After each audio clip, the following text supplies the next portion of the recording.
At this tough moment, Forrest shows his superhero side, carrying all his buddies like a fearless superhero. In an accident, he found Lieutenant Dan who lost his legs. Forrest tried to take him, but he said, "No, I'm good." Dan wanted to fight, calling for air support. But Forrest was steadfast, like a knight who just won't give up. He stubbornly carried Dan back to safety and got bitten by something. Forrest didn't even flinch.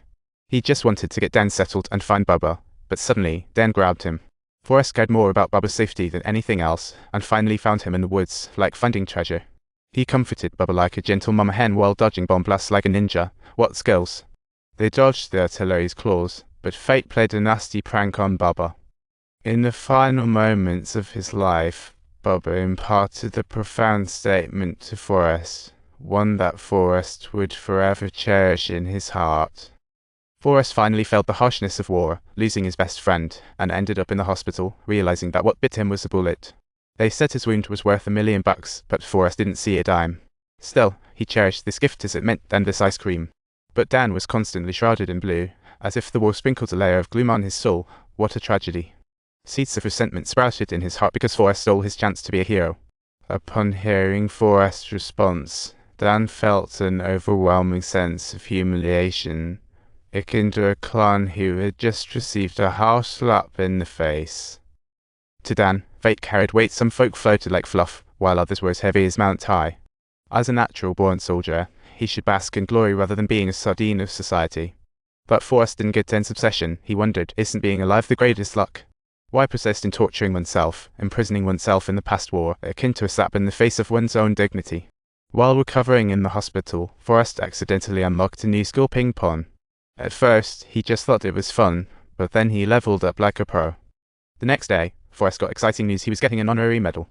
Ecstatic, he wanted to share the glory with Dan. Because Dan was always his beloved superior, but alas, he was already gone.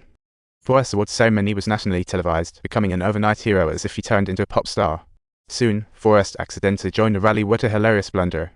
The place was packed, everyone seemed driven by excitement, but Forrest had no clue what was happening. Suddenly, a familiar voice echoed out, clearly shouting, "Stop." Without hesitation, Forrest jumped off the stage to chase the figure that made his heart race. Talk about the spark of love. Under the lake's reflection, they rejoiced in their long-awaited reunion, like a scene out of a fairy tale. At that moment, all the anti-war speeches faded, and their heartfelt embrace became the most beautiful sight in the world. But Jenny's friends seemed a bit shady, but everyone knew better. The anger I've always wanted to walk away from. You let me reopen. Forrest bravely stepped out again, wanting to be Jenny's boyfriend, but she stayed silent. Jenny opened up to Forrest about her years of wandering and searching. God didn't turn her into a bird, but she lived like one. She said she wanted to keep chasing the light of freedom. Forrest knew Jenny longed for it. When they parted, she gave him the medal, saying he earned it just by doing what she taught him, running. "Why are you so good?" "You are my daughter." Forrest confessed with deep feeling. "I will forever remain your daughter." They embraced each other with such tender affection, as if forging an invisible bond that connected them. That feeling surpassed friendship and love, forming a deep, indescribable bond. Thanks to his ping-pong skills, Forrest became a bridge of friendship between China and the US, a true American pride. One day, as Forrest was heading out, he unexpectedly bumped into Dan again. What an interesting reunion. Dan looked exceptionally worn out. Life had dealt him a harsh hand as such a poor guy, truly heartbreaking. Ironically, everything Forrest did was what Dan had once dreamed of, but could never reach. Subsequently, they stepped into a bar where Forrest unreservedly poured his heart out. "I promised Bubba I'd help him realize his dream." Dan smirked thoughtfully. As the bells chimed, colorful decorations poured down, filling the bar with festive cheer too lively to resist. Everyone wore cheerful smiles, except for Dan, who looked a bit down, deep in thought. That night, Dan brought home 2 ladies, and Forrest couldn't care less. They called him a dummy.